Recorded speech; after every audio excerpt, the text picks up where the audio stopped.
je m'y attendais à ce que ça soit des comptes high risk, parce que bon, les ratons sont souvent risk takers d'après ce que j'avais vu, et ça se confirme bien dans les statistiques d'activation des comptes.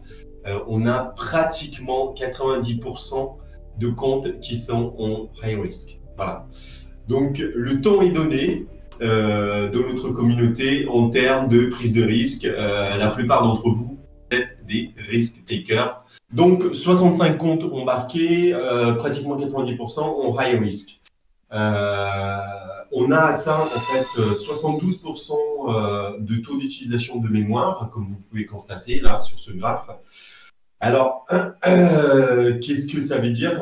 Ça veut dire simplement que on s'approche en fait de la limite de max, le nombre max de comptes qu'on peut embarquer sur cette instance.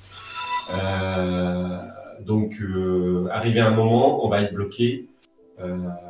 Donc, il va falloir penser en fait à une solution plus industrielle, c'est-à-dire que voilà, il va falloir louer en fait d'autres serveurs, d'autres machines pour embarquer de nouvelles personnes. En tout cas, actuellement, j'ose espérer qu'on puisse monter jusqu'à au moins une centaine de comptes pour cette première partie d'embarquement. Je pense qu'on devrait quand même y arriver. Là, on est à 72% pour 65 comptes. On devrait se rapprocher des 100 comptes dans les jours à venir. Évidemment, à condition que je trouve du temps entre mon boulot et ma petite famille. Alors, en termes d'utilisation de CPU, évidemment, hein, en fonction de ce qui se passe sur les marchés, en fonction des données générées sur les marchés, on a des taux d'utilisation qui sont plus ou moins importants. Mais ce qui est rassurant, c'est que en termes de CPU, on utilise dans les 60 grand max, dans les 62-63%. Donc, on a encore un peu de marge par rapport à la mémoire utilisée. Ce qui pose problème aujourd'hui, en fait, c'est plutôt des machines. Ce qu'on aimerait, en fait, c'est plutôt des machines avec un peu plus de mémoire et un peu plus de CPU. Si on veut embarquer plus de monde. Pour l'instant, on reste dans la limite. Ça n'a pas. Les bots fonctionnent très très bien. On n'a pas eu de gros problèmes. Ou même on a simplement pas eu de problème jusque-là.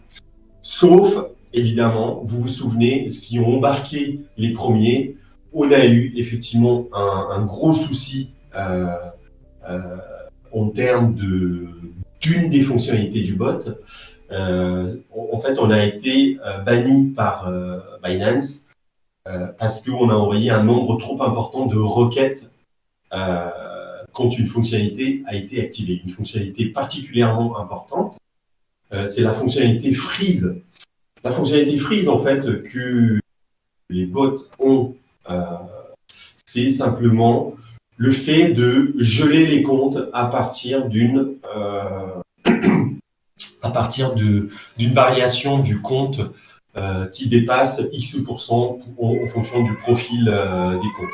Par exemple, les profils high risk, ce jour-là, le jour où ça a posé problème, ne devait pas dépasser une variation de moins 16% sur 24 heures glissant. Évidemment, quand les 16% ont été atteints à la baisse, les bots ont envoyé massivement des requêtes de clôture de position et Binance nous a bannis tout simplement parce qu'il y a eu trop de requêtes. Il y a eu trop de requêtes, plusieurs tentatives de fermeture de position, de gel de compte et côté de Binance, on a été banni et donc du coup, on s'est retrouvé en fait pendant toute une nuit sans aucune gestion de risque. Les premières nuits, en fait, ce mécanisme ne marchait pas. On s'est pas rendu compte, mais c'est vraiment quand il y a eu, je crois, c'est la 4e nuit où il y a eu vraiment une grosse chute. Et c'est là où on a commencé à enquêter en se disant, tiens, il y a quelque chose qui ne va pas. le bot il continue de perdre de l'argent, normalement il devrait s'arrêter, il devrait geler les comptes. C'est là où on a commencé à enquêter et on a effectivement vu qu'il y a cette fonctionnalité qui ne marchait pas. Donc on a aussitôt développé en fait un patch pour corriger ce problème et on l'a déployé le 23 décembre, ce patch. Et depuis, tout se passe bien. On n'a pas eu de problème important depuis ce jour-là. Alors, je regarde rapidement les questions. Pourquoi pas un financement participatif pour faire un serveur dédié qui a les specs? Oui, je pense que cette semaine, donc pour moi, en fait, la semaine de retour, c'est cette semaine, hein, lundi dernier, j'ai repris le travail, j'ai repris tout. Donc, c'est vrai que ça fait plus d'un mois et demi que je parle de ça, des possibilités de dons, tout ça, et aussi d'investissement dans les NFT pour financer le projet. C'est vrai que je parle de ça, mais j'ai pas encore mis en place et j'ai pas eu le temps de mettre en place en fait des wallets de dons ou une vidéo explicative de comment on achète des NFT, des choses comme ça, parce qu'il y avait pas mal de raccoons qui étaient bloqués, qui ne savaient pas comment on achète des NFT. Donc là, je vais faire ça peut-être cette semaine ou la semaine prochaine, et vous pourriez, vous pourrez faire des dons directs ou acheter des NFT pour financer les différents besoins. Alors, donc là, on va passer en fait au niveau performance. Performance. Alors, en termes de performance, alors avant de passer à la performance, j'aimerais regarder très rapidement s'il y a des questions. Pourquoi pas un financement participatif pour faire un serveur dédié, qui a les specs, tout ça. Ok, ça, comme je vous ai dit, on en reparlera. Oui, je pense qu'on se dirige plutôt vers ce genre de solution en fait. Il faut compter sur la communauté pour faire vivre ce projet. Et on m'a déjà posé en fait plusieurs fois la question de est-ce que vous voulez plutôt passer pro et ouvrir ça à l'extérieur de la communauté. Honnêtement, c'est quelque chose qui est intéressant. On pourrait le faire, mais malheureusement aujourd'hui, je n'ai pas le temps. Et aujourd'hui, je ne suis pas prêt à quitter ce que je fais pour pouvoir me consacrer 100% à ça. En tout cas, aujourd'hui, c'est pas le cas et tout le monde a un boulot et on ne peut pas abandonner le boulot pour nous consacrer 100% à ce projet. Pour l'instant, en tout cas, on ne peut pas le faire.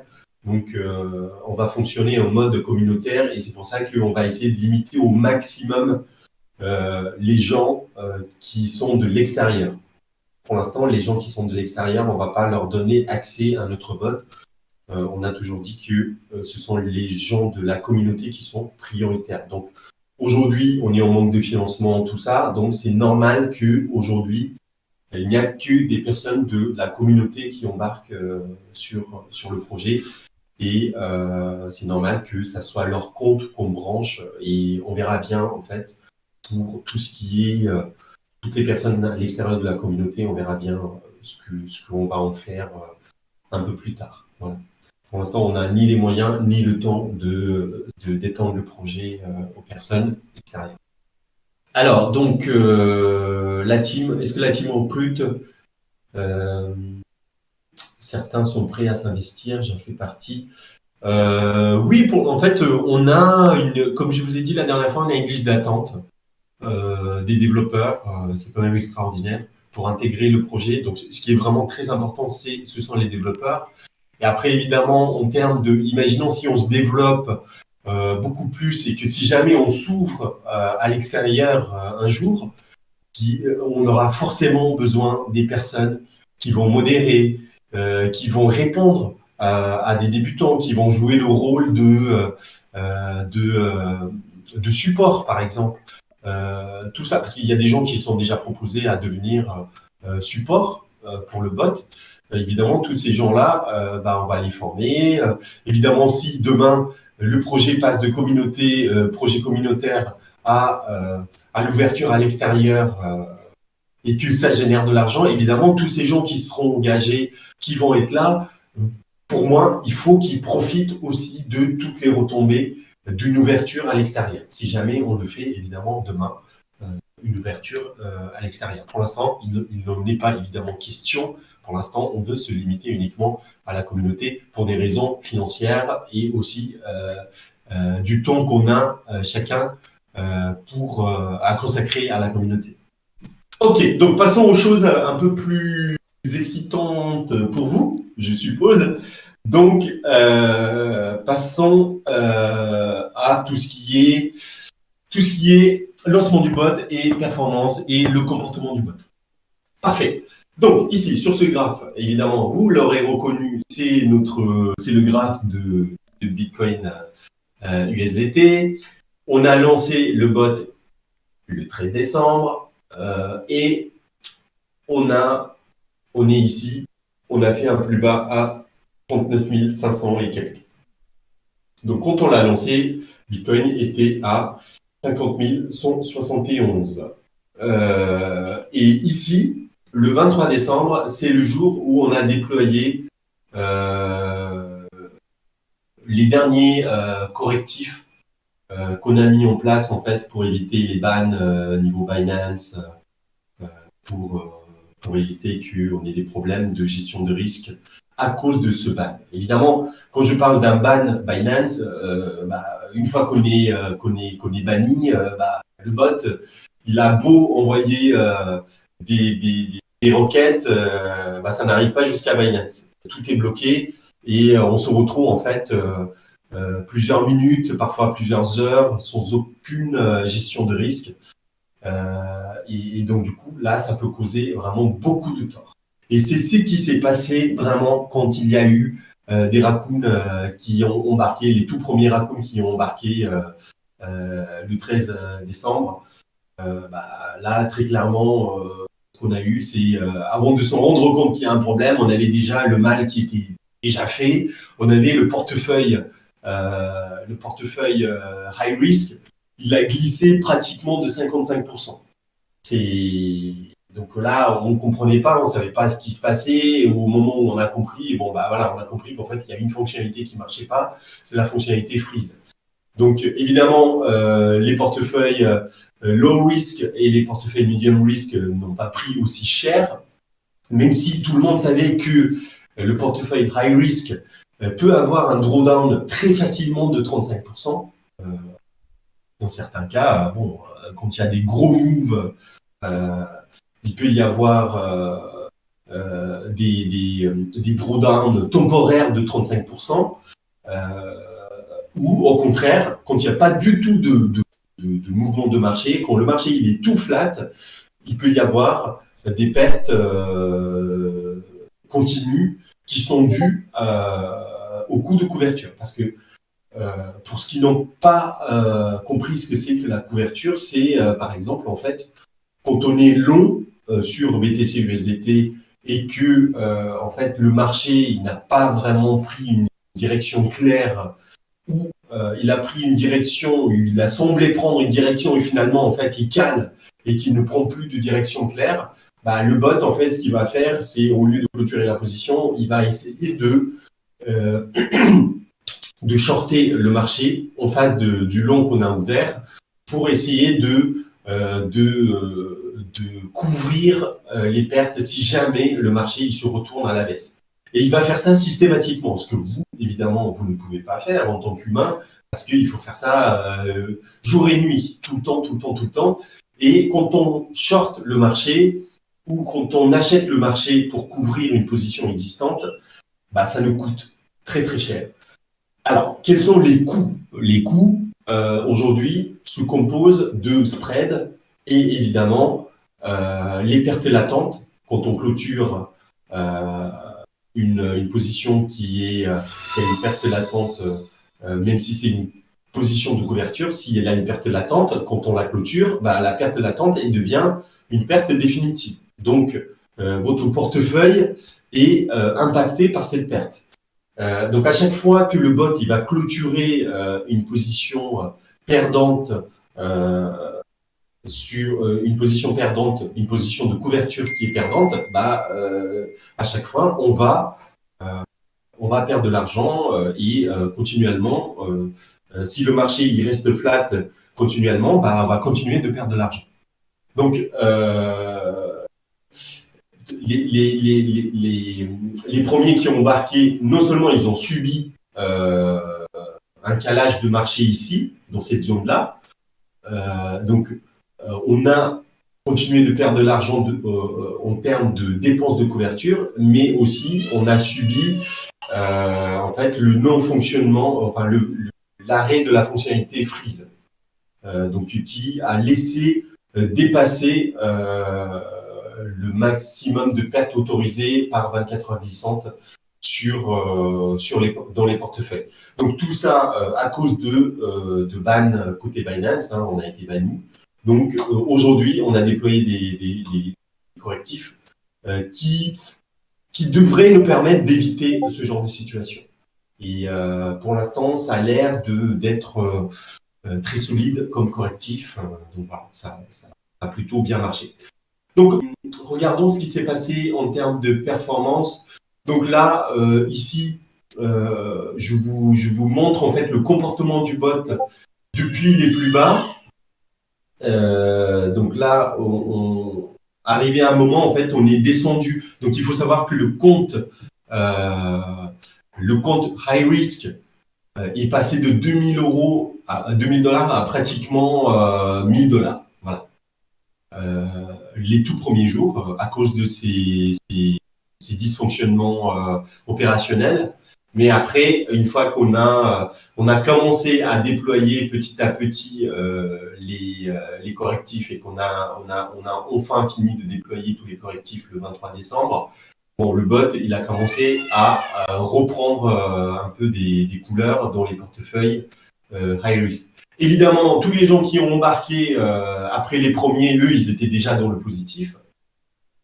Ils ont embarqué au bon moment. Mais ceux qui ont embarqué les tout premiers, évidemment, ils savaient qu'il y avait un risque, hein, parce qu'on avançait dans l'inconnu. On n'avait jamais embarqué autant de comptes d'un coup. Donc, on savait qu'on allait avoir ce genre de problème et on a fini par avoir ce problème pour les premiers embarqués. Donc, au plus fort, au plus bas, en fait, on était autour de 1000 $ le compte. Et une fois que les correctifs ont été déployés, voilà un peu le comportement du bot. Voilà ce qui s'est passé.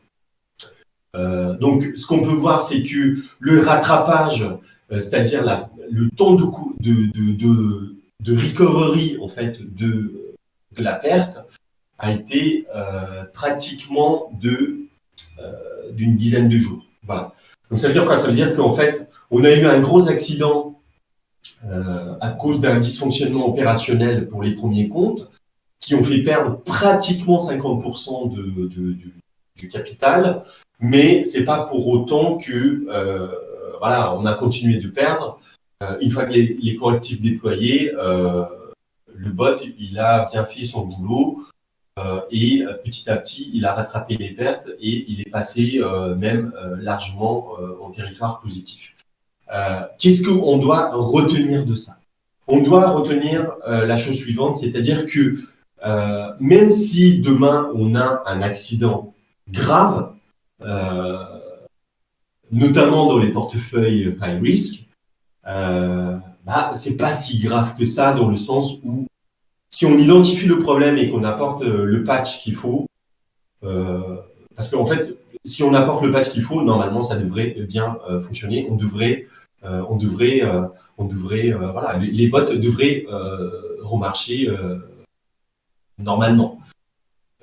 Les problèmes, ce sont les problèmes essentiellement techniques et opérationnels qu'on sera susceptible de rencontrer. Les problèmes en termes de performance, ça, je n'ai pas beaucoup d'inquiétude par rapport à ça. Si on a des bots avec des instances superbes qui marchaient très bien, en termes de performance, on ne devrait pas trop s'inquiéter. Normalement, les bots sont designés pour fournir une performance qui est correcte, même si cette première version n'intègre pas toutes les stratégies qu'on aimerait mettre en place, parce que sinon, c'est ultra consommateur en ressources. Vous savez qu'aujourd'hui, on a mis en place à peu près 20% de ce qu'on aimerait mettre en place dans la version 2, en tout cas dans la version finale. Donc, même avec cette version ultra allégée, on devrait pouvoir vous livrer une performance plutôt correcte.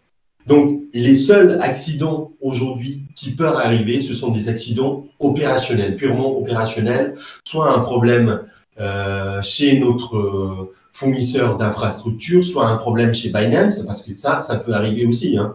Si chez Binance, il y a un problème, on peut rien faire. Les bots, ils vont essayer d'envoyer des ordres, tout ça. Si ça n'arrive pas jusqu'à Binance, on peut rien faire. Évidemment, le bot est codé pour retenter jusqu'à ce qu'on contacte Binance de nouveau et gérer le risque de nouveau pour reprendre tout ça en main de nouveau. Mais évidemment, il y a ce qu'on appelle ces problèmes externes qu'on ne peut pas gérer. Et ça peut arriver que ces problèmes externes, ces chocs exogènes puissent impacter nos portefeuilles d'une façon plus ou moins dramatique. Et c'est ce qui s'est passé tout au début pour les tout premiers comptes embarqués. Je regarde très rapidement les questions. Est-ce qu'il y a des questions Il y en a une de Youn.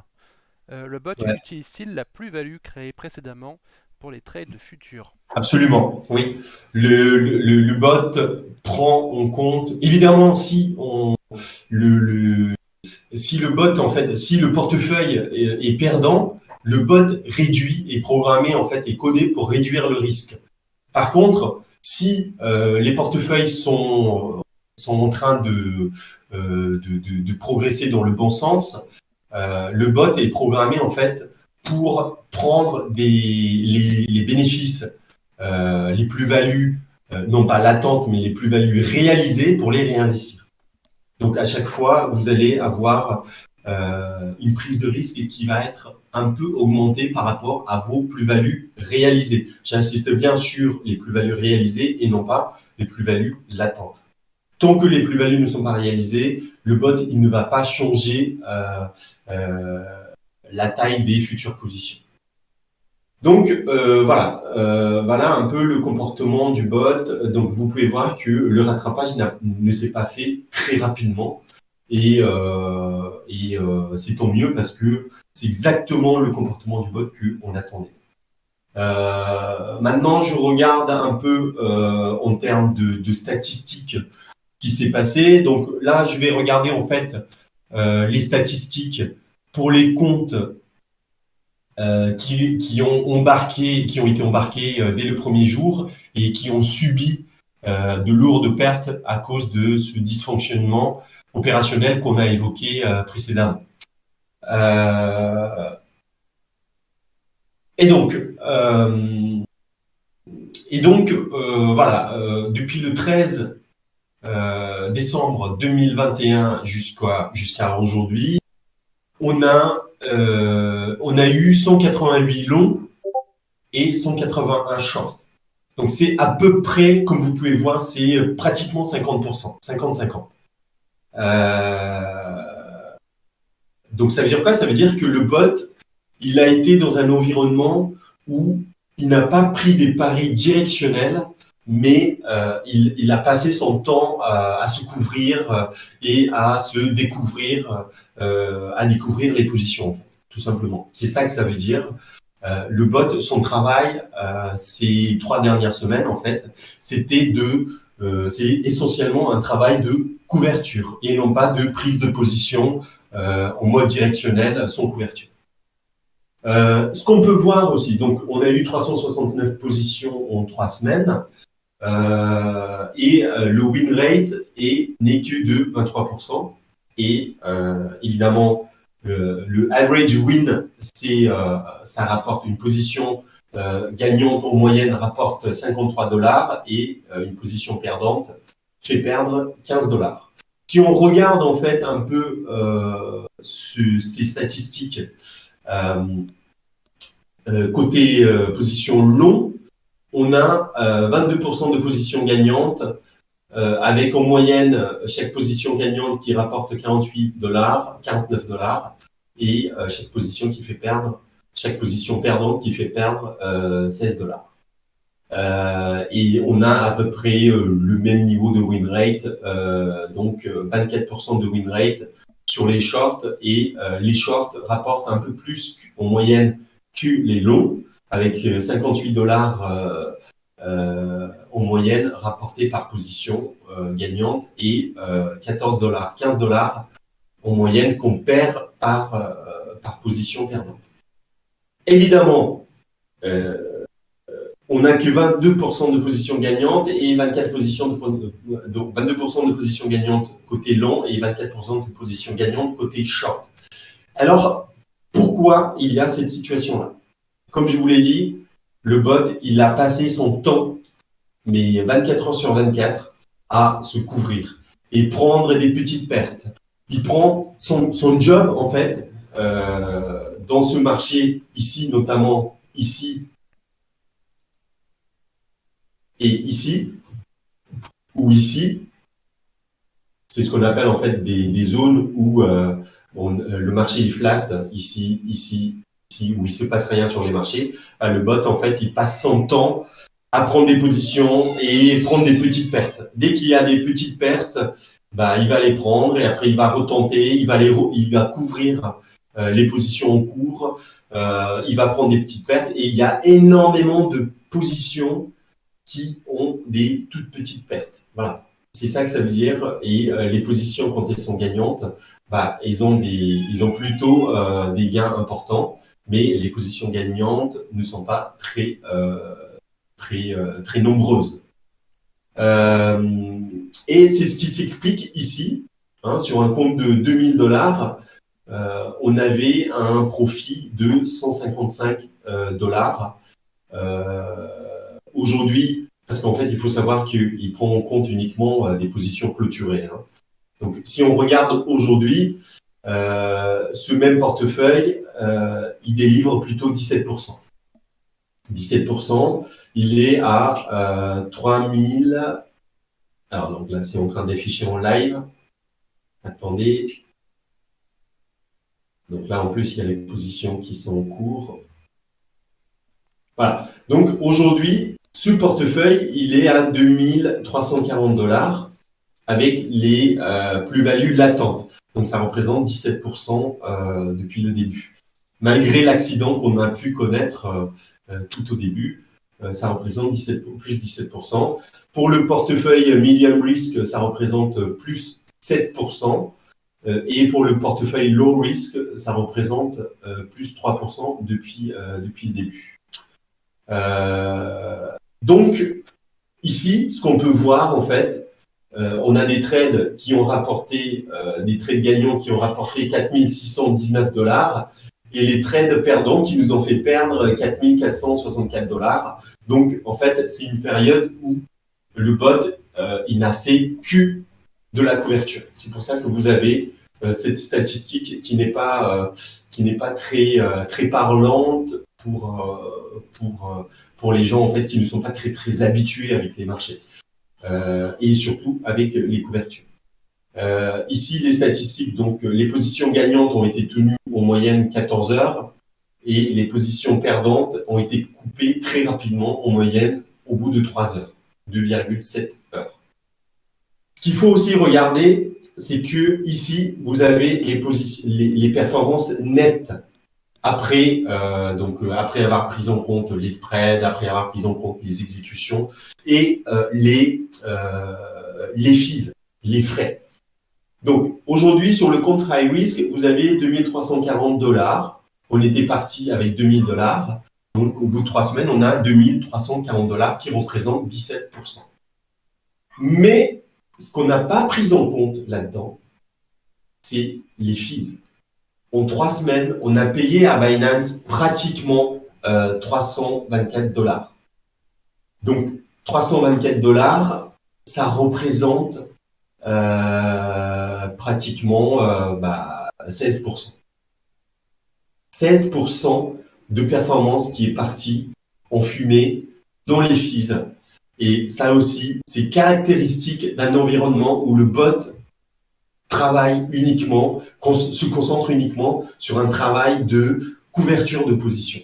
Donc, il a fait tellement il a ouvert et fermé tellement de positions de couverture pour protéger les portefeuilles que, au bout d'un moment, voilà, on finit par payer très très cher à Binance. C'est quand même 323 dollars en fees. Et on a une performance de 340 dollars au net. Donc, en fait, le bot a généré, si vous voulez, en termes de performance brute, non pas 17%, mais pratiquement 34%, 35% de performance. Mais sur cette performance brute de 35%, il a redonné pratiquement la moitié à Binance, quoi, en termes de fees. Mais ne vous inquiétez pas, ça ne sera pas toujours le cas. Ça, c'est le BTC a navigué en fait dans une période exceptionnellement, une période creuse, comme ici, comme ici, comme ici. Maintenant, regardons ce qui s'est passé en termes de performance depuis la fin du déploiement. Depuis la fin du déploiement le 23 décembre, regardons ce qui s'est passé. Alors, je sélectionne le 23 décembre jusqu'à aujourd'hui.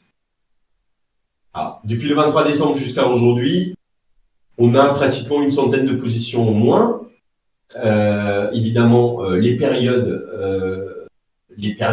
période en fait après le 23 décembre, il y a eu quand même 2 grosses périodes où il ne s'est rien passé sur le marché. Donc il y a cette période-là et puis cette période-là. Cette période-là, elle est énorme. 1, 2, 3, 4, 5, 6, 7 jours, pratiquement 7 jours où il ne s'est rien passé sur le marché.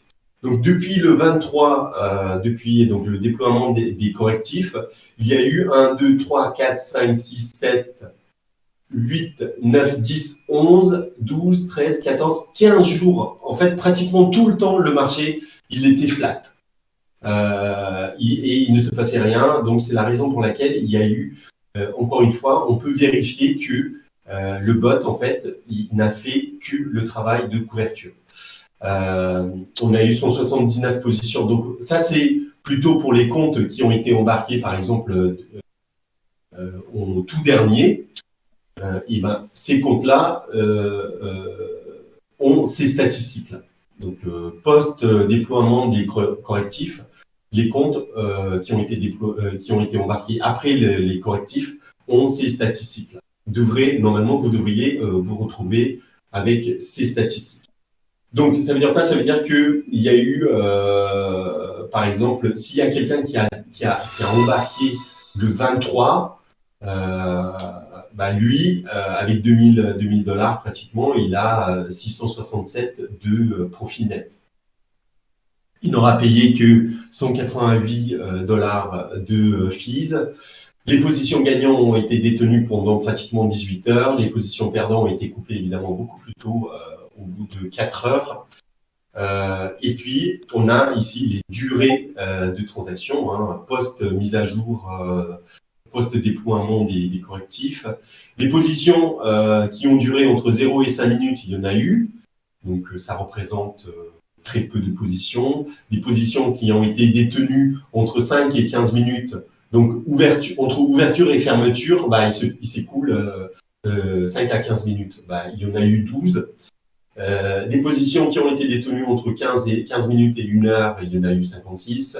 Entre 1 heure et 6 heures, il y en a eu 58. Entre 6 heures et 12 heures, il y en a eu 10. Entre 12 heures et 48 heures, il y en a eu 24, 38. Et plus de 48 heures, il y en a eu 3. Donc, ce que vous pouvez constater sur ce graphe, c'est que on a à peu près tous les temps tous les horizons temporels qui sont couverts. Donc, le bot, il est capable de prendre des positions de quelques minutes comme des positions de plusieurs jours. C'est ça qu'il faut retenir. Après, les autres statistiques, je pense que ce n'est pas très intéressant. On a quels sont les jours gagnants? Est-ce que c'est plutôt le lundi, le mardi, mercredi, jeudi, vendredi? Voilà. Donc, ces statistiques, ce n'est pas très intéressant. Est-ce que le bot gagne entre minuit et 6 heures, entre 6 heures et midi, entre midi et 18 heures? Bon, voilà. Ce n'est pas très, très intéressant. Voilà. Donc, maintenant, regardons un peu ce qui s'est passé Ouais, t'as quelques questions, peut-être que tu peux y répondre maintenant. Ah oui, pardon, ok. Je vais répondre aux questions. Le bot utilise-t-il les plus-values? Donc ça, j'ai répondu. Peut-on basculer du mid-risk au high-risk? Oui, on peut basculer, mais pour l'instant, laissez-moi finir les embarquements. Euh, Comme ça, je pourrais me concentrer 100% sur les embarquements. Et une fois que les embarquements sont terminés, de toute façon, on en a une vingtaine de comptes ou plus, hein. On ne peut pas embarquer plus de personnes pour l'instant. Après, je pourrais faire vos modifications en fait, de passage de mid-risk au high-risk ou l'inverse. Voilà, il n'y a pas de problème. Il suffit de me faire un petit mail et puis je le ferai. Serait-il possible sur un même compte d'avoir une partie high et une partie low, par exemple? Aujourd'hui, malheureusement, ce n'est pas le cas, mais dans la V2, vous pouvez opter pour ce genre de solution sans aucun problème. Va-t-on pouvoir placer plus que 2000? Non, en fait, déjà, votre limitation, c'est 1000. C'est simplement le portefeuille, en fait, témoin high risk qui est à 2000. Mais sinon, en fait, pour tout le monde, pour l'instant, tous les portefeuilles doivent être limités à 1000. Je vous le dis encore une fois, on n'est pas pressé. Le marché, il va pas s'en aller demain. Si je vous dis limitation 1000, s'il vous plaît, respectez ça. C'est simplement parce que je n'ai pas envie que les ratons perdent de l'argent comme les premiers embarqués qui ont perdu de l'argent sur quelques jours à cause d'un accident opérationnel. Et les accidents opérationnels, ça peut arriver. C'est pour ça que je vous le dis, je vous le répète, pour l'instant, n'allez pas trop vite. J'ai eu des questions en privé pour mettre plusieurs milliers, voire plusieurs dizaines de milliers de dollars en portefeuille. Pour l'instant, s'il vous plaît, ne le faites pas. Ne le faites pas. J'aimerais que tout le monde gagne, et pour que tout le monde puisse gagner, j'aimerais aller vraiment étape par étape et sans brûler certaines étapes. Et aujourd'hui, notre seul inconnu, en fait, c'est des problèmes opérationnels qu'on peut rencontrer en embarquant plusieurs dizaines de comptes. Donc, laissez-moi encore quelques semaines pour valider les embarquements et pour valider qu'opérationnellement, on est à peu près sûr. Donc, si on est à peu près sûr et qu'on valide la stabilité opérationnelle du bot avec plusieurs dizaines de comptes, là, effectivement, on vous dira, on enlève la limite et allez-y. Mais en attendant, s'il vous plaît, protégez votre capital et simplement regardez comment le bot marche, familiarisez-vous avec le bot et c'est tout, quoi. Pour l'instant, ne mettez pas plus. Voilà, c'est vraiment pour vous que je dis ça et pour nous aussi. Moi, je serais ravi que tout le monde gagne d'une façon stable au lieu de subir des problèmes opérationnels. Donc voilà, soyons patients. Alors, et si on veut retirer des USDT, ça ne perturbe pas le bot. Vous pouvez retirer les USDT quand le bot, uniquement au moment où vous avez zéro position et zéro ordre en attente. Sinon, ça va perturber en fait la gestion de risque. Donc voilà, quand le bot ne prend pas de position, évidemment, ça arrive. Hein, il y a des jours, pendant plusieurs heures, le bot il ne prend pas de position. À ce moment-là, vous pouvez faire ce changement. Mais ne faites surtout pas le changement alors qu'il y a des positions qui sont en cours.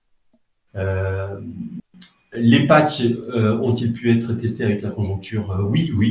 Là, de toute façon, depuis le 23 août, la plupart des patchs qu'on a déployés ont été testés, ont été validés. Il y a encore le problème de freeze. J'espère j'espère pas, mais je pense que ça arrivera. Il y aura des nuits ou des jours où on aura des pertes importantes sur les comptes et j'espère que la fonctionnalité freeze marchera. Pour l'instant, on n'a pas eu l'occasion de vérifier la fonctionnalité, vérifier que le déploiement de correctifs de la fonctionnalité freeze marche ou pas. Parce que depuis le déploiement des correctifs, la fonctionnalité freeze n'a pas été mise à l'épreuve.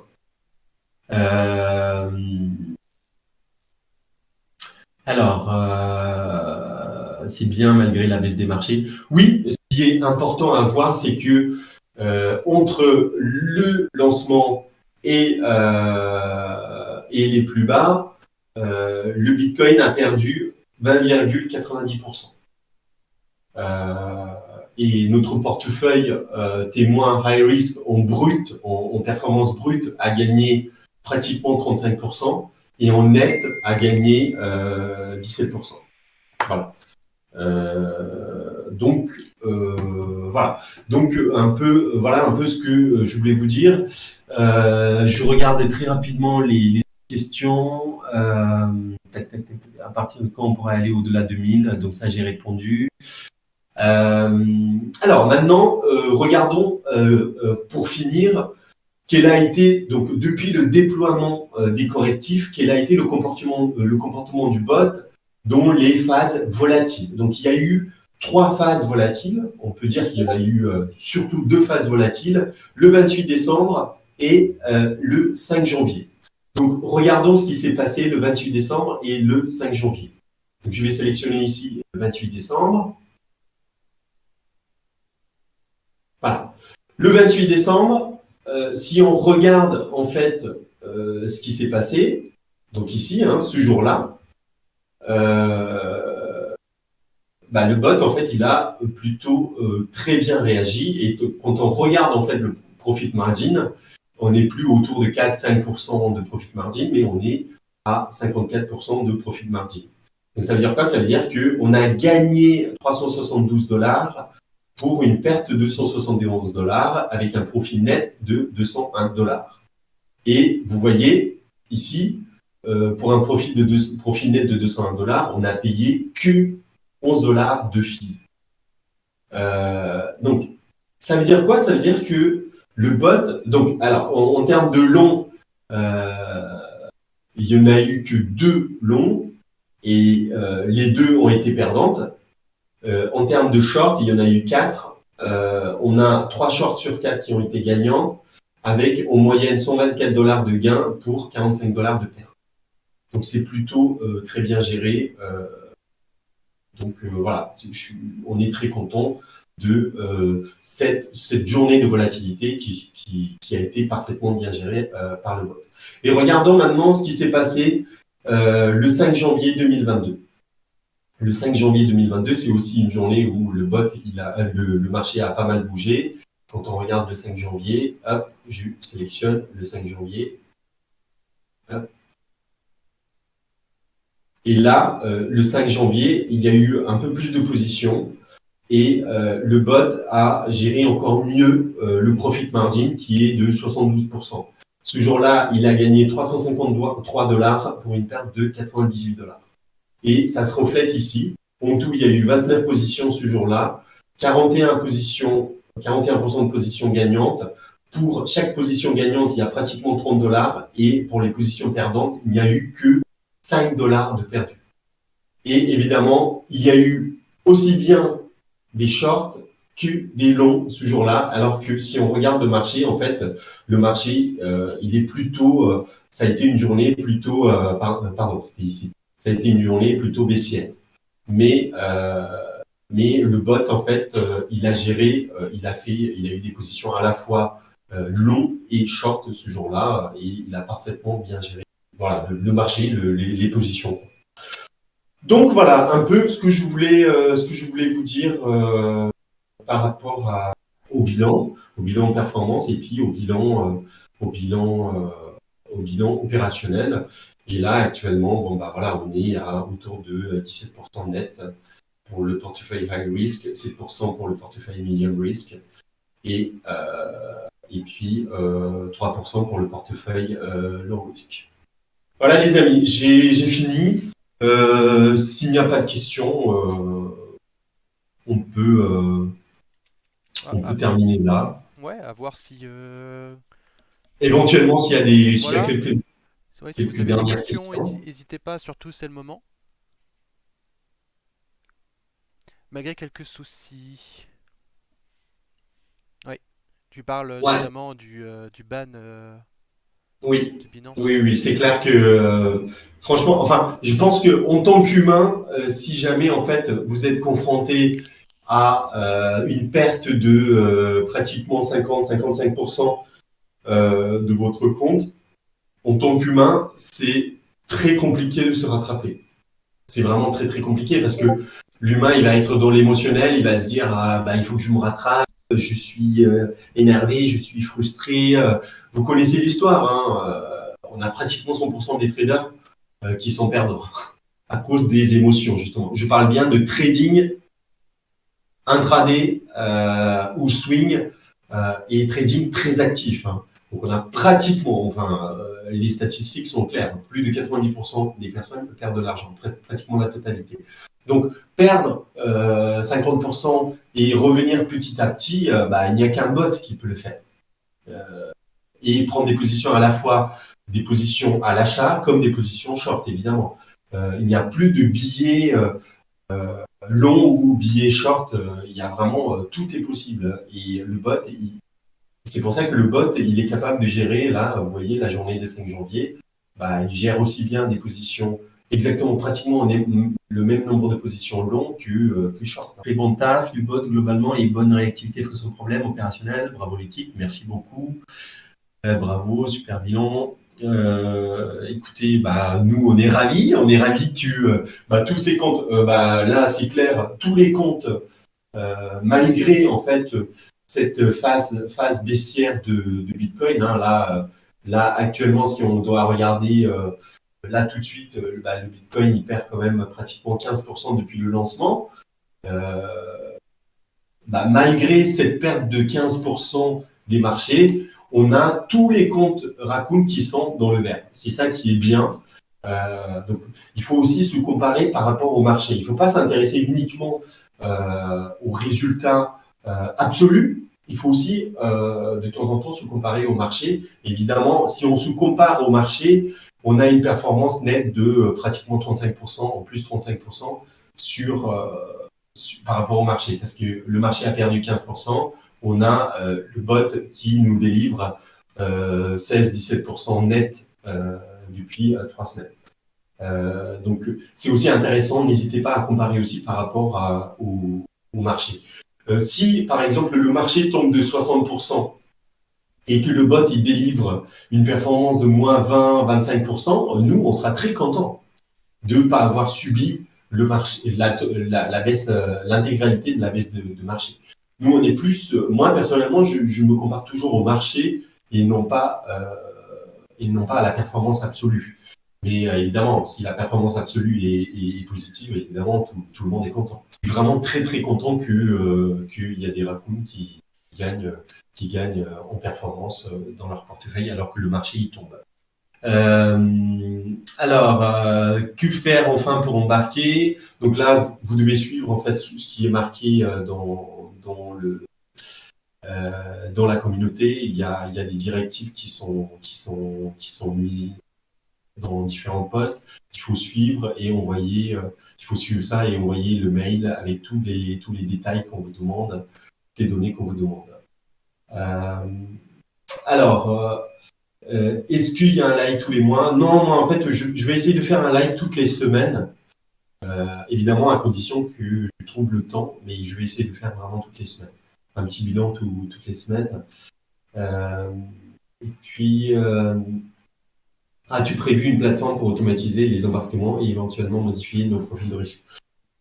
Ça sera uniquement quand, si jamais on décide, évidemment, la communauté décide d'ouvrir le projet à l'extérieur.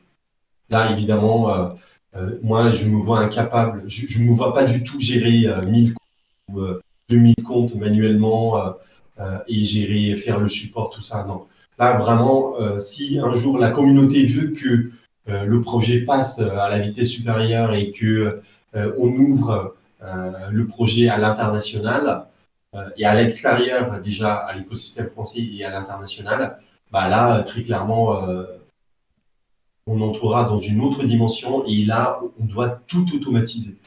Et ça, c'est dans un deuxième temps. Pour l'instant, si ça reste cantonné à notre communauté, je peux gérer ça, tout ça manuellement, même si ça prend beaucoup de temps.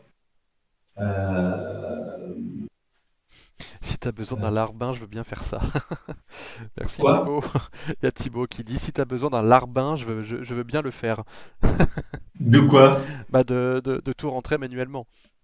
Ah oui. C'est clair que non, mais dans les semaines à venir, on va prendre justement certains raccoons qui sont manifestés par rapport à la volonté de participer au support,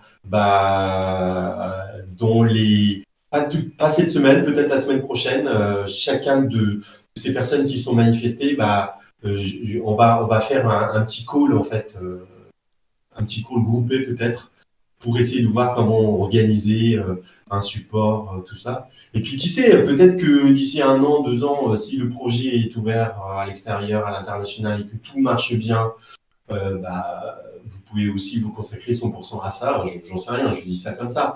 Donc, si vous avez envie d'embarquer dans le projet à ce stade-là, en tant que support ou toute autre chose, n'hésitez pas à vous manifester. Hein, vraiment, voilà. En tout cas, en ce qui concerne le support, on va commencer à former une team très rapidement dans les semaines à venir.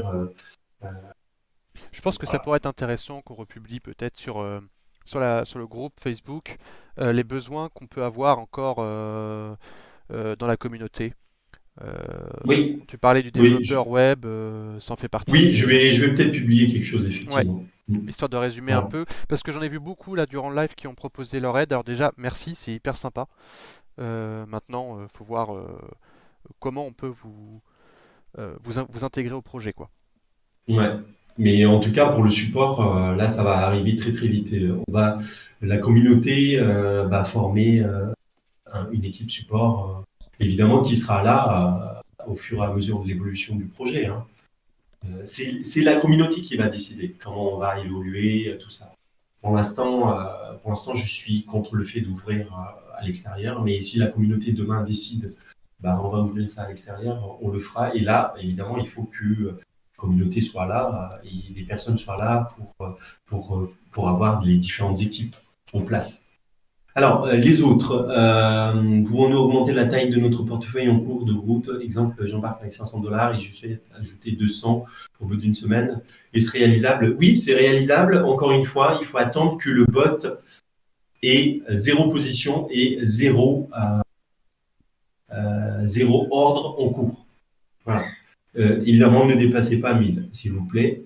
La Raccoon Company, une future entreprise du CAC 40. Écoutez, si demain je vois en fait des gens motivés, des têtes brûlées qui disent moi en fait je veux me consacrer aux crypto et je veux travailler en fait dans une entreprise machin et que c'est un engagement sérieux, moi je serais pas vraiment contre, hein, mais aujourd'hui en tout cas j'ai une position plutôt confortable et j'aimerais rester comme ça. Mais si demain, on a vraiment beaucoup de raccoons qui émettent cette volonté, enfin, je dis ça en rigolant, mais moitié en rigolant. C'est vous qui ferez ce que vous avez envie de faire. Donc, voilà. Alors, comment pensez-vous déployer la V2? En fait, la V2, moi, je me fixe comme objectif raisonnable septembre 2022. Ce qu'il faut que vous sachiez, c'est que dans la V2, on va avoir en fait un déploiement de beaucoup plus de stratégies. On va avoir pratiquement 2000 stratégies qui vont être déployées. Et surtout, on va avoir énormément de stratégies de couverture qui vont être déployées, qui sont adaptées en fait, qui sont designées pour être parfaitement, pour qu'on puisse parfaitement naviguer dans un environnement de marché flat, ce qui nous coûte très très cher aujourd'hui. Donc il y a ça. Donc c'est vraiment une grosse version qu'on va déployer, qu'on espère déployer d'ici septembre. Évidemment, à condition d'avoir en fait les financements nécessaires, si on arrive à nous financer, à s'autofinancer, évidemment, parce que il faut savoir que là, on va passer très vite à 3 ou 4 comptes maximum par instance. Et ça, donc, ça veut dire quoi? Ça veut dire qu'on va avoir pratiquement 150 $ de dépenses par compte pour les infras, rien que pour les infras. Donc, ça veut dire quoi? Ça veut dire qu'il faut qu'on arrive à une capacité d'autofinancement pour pouvoir déployer toutes ces stratégies-là. Mais ça, c'est, on a encore beaucoup de temps pour voir en fait si c'est faisable ou pas. En tout cas, dans l'idéal, c'est ce que j'aimerais faire. J'aimerais déployer pour les ratons une V2 pour le mois de septembre. Évidemment, à ce moment-là, encore et toujours, je ne veux pas l'ouvrir, je ne veux pas ouvrir le bot à l'extérieur. Sauf si il y a une raison en termes de financement ou des choses comme ça qui nous incitent à ouvrir le bot à l'extérieur. Là, on le fera, mais encore une fois, il faut discuter de ça en communauté. Pour l'instant, il n'en est pas question. Oui, alors 150 par mois. Non, c'est 150 par mois. En fait, on ne se rend pas compte. Là, les instances qu'on a, en fait, c'est des instances qu'on qualifie de moyennes. Mais en fait, quand on aura 2000 stratégies déployées, notamment avec énormément de traitement de données, là, vous allez voir, en fait, on aura des instances beaucoup plus puissantes en termes de puissance de calcul et qui vont être dédiées uniquement à 3-4 comptes maximum. Donc là, très clairement, on ne pourra pas mettre plus de 3-4 comptes sur ces instances-là. Évidemment, la performance, tout ça, ça sera beaucoup plus sympa. Déjà, en fait, on n'a pas à rougir de ce qu'on délivre, mais dans les périodes flat, par exemple, la période de 2018 a été une partie de 2018 a été une période très flat. Et là, le bot, tel qu'il est actuellement, le bot, il aurait perdu quand même beaucoup d'argent à gérer en fait la couverture dans un environnement de marché flat. Et là, avec la V2, ça sera plus le cas parce que le bot, il sera, vu qu'on aura beaucoup plus de puissance de calcul, il sera capable de traiter beaucoup plus de données et surtout adopter en fait des stratégies de couverture qui sont adaptées au marché flat. Aujourd'hui, on n'a pas pu déployer ces stratégies qui sont adaptées au marché flat parce que en termes de ressources, ça consomme énormément.